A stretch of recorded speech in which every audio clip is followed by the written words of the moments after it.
अब पूरी तरह से यूरोप युद्ध में बदल चुका है।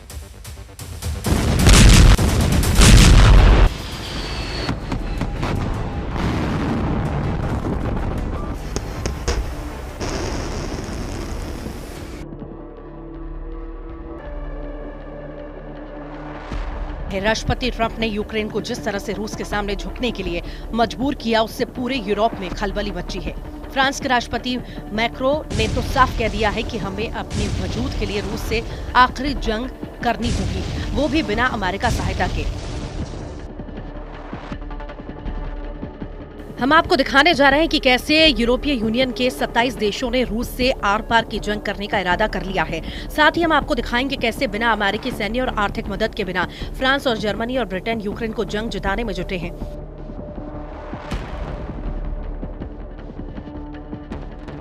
सबसे बड़ी और हैरानी की खबर ये है कि यूरोपीय देश फ्रांस ने खुलेआम ऐलान कर दिया है कि रूस की तरफ से खतरा यूरोप की तरफ तेजी से बढ़ रहा है। उसकी वजह से अब बड़ी परमाणु जंग हो सकती है। जरा देखिए, महज 18 घंटे के अंदर कैसे यूक्रेन जंग यूरोप जंग में बदल रही है और यूरोप जंग कैसे परमाणु जंग की तरफ तेजी से बढ़ रही है।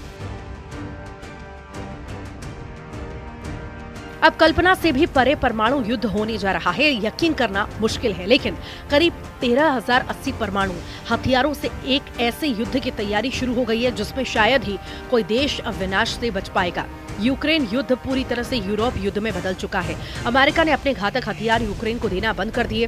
फ्रांस, ब्रिटेन और जर्मनी की अपील को अमेरिका पूरी तरह से अनदेखा कर रहा है, जबकि दूसरी तरफ पुतिन के रूस ने यूक्रेन के साथ साथ यूरोप से सीधी जंग की जबरदस्त परमाणु तैयारियां शुरू कर दी हैं।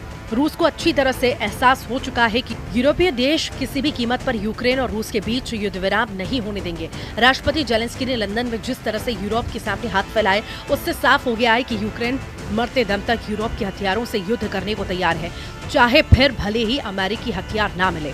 जबकि फ्रांस के राष्ट्रपति ने मीडिया के सामने ऐलान कर दिया कि अब एक ऐसा युद्ध होने जा रहा है जिसमें परमाणु हथियारों से ही हार जीत का फैसला होगा।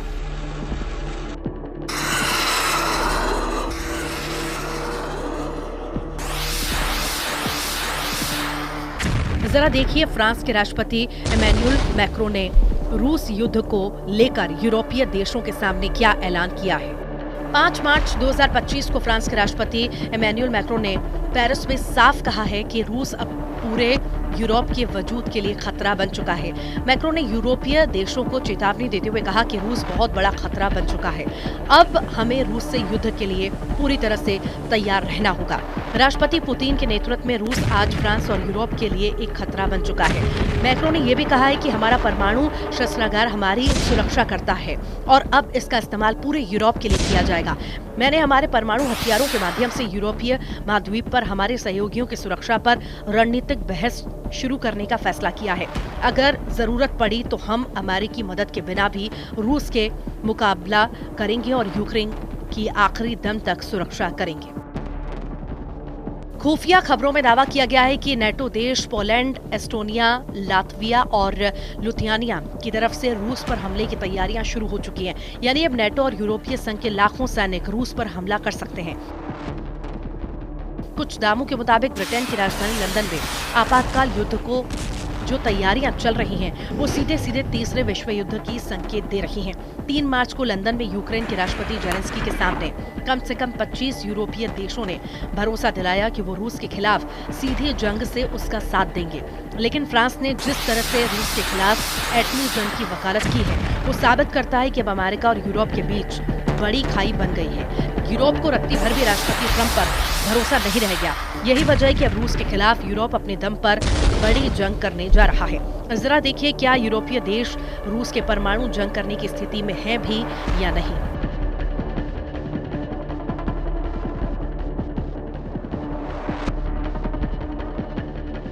अब हम आपको बता दें, भले ही यूरोपियन यूनियन में यूरोप के 27 देश हों, लेकिन इसमें 3 यूरोपीय देशों को छोड़कर बाकी यूरोपीय देशों में एक भी ऐसा देश नहीं तो रूस के सामने 24 घंटे भी टिक पाए। फ्रांस और ब्रिटेन ही यूरोप के 2 परमाणु हथियारों से लैस देश हैं जो रूस को चैलेंज कर सकते हैं।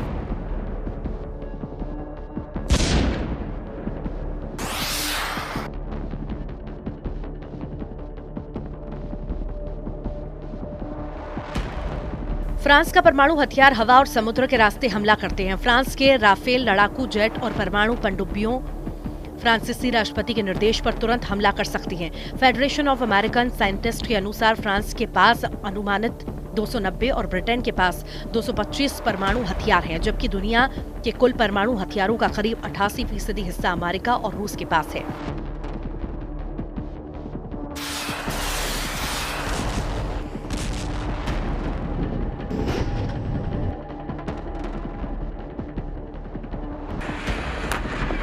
अकेले रूस के पास ही 1500 परमाणु मिसाइलें हैं जो 20,000 किलोमीटर तक दुश्मनों का सफाया कर सकती हैं। ऐसे में अगर फ्रांस और ब्रिटेन के दोनों के परमाणु हथियारों को जोड़ दें, वो कुल 515 परमाणु हथियार हैं जो रूस से सीधा मुकाबला नहीं कर सकते।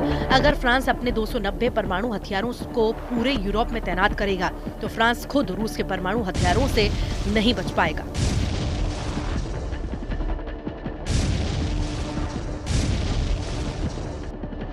इधर दूसरी तरफ ट्रंप और पुतिन के करीबी ने यूक्रेन जंग को बेहद खूनी बता दिया है। हालात ये हैं कि रूस ने पिछले 48 घंटे में यूक्रेन के बहुत बड़े इलाके पर हमला शुरू कर दिए हैं। रूसी के टैंक, तोप और पैदल सेना की दर्जनों ब्रिगेड ने यूक्रेन के उन इलाकों पर कब्जे शुरू किए हैं जहां रूस की स्थिति अभी तक मजबूत नहीं थी।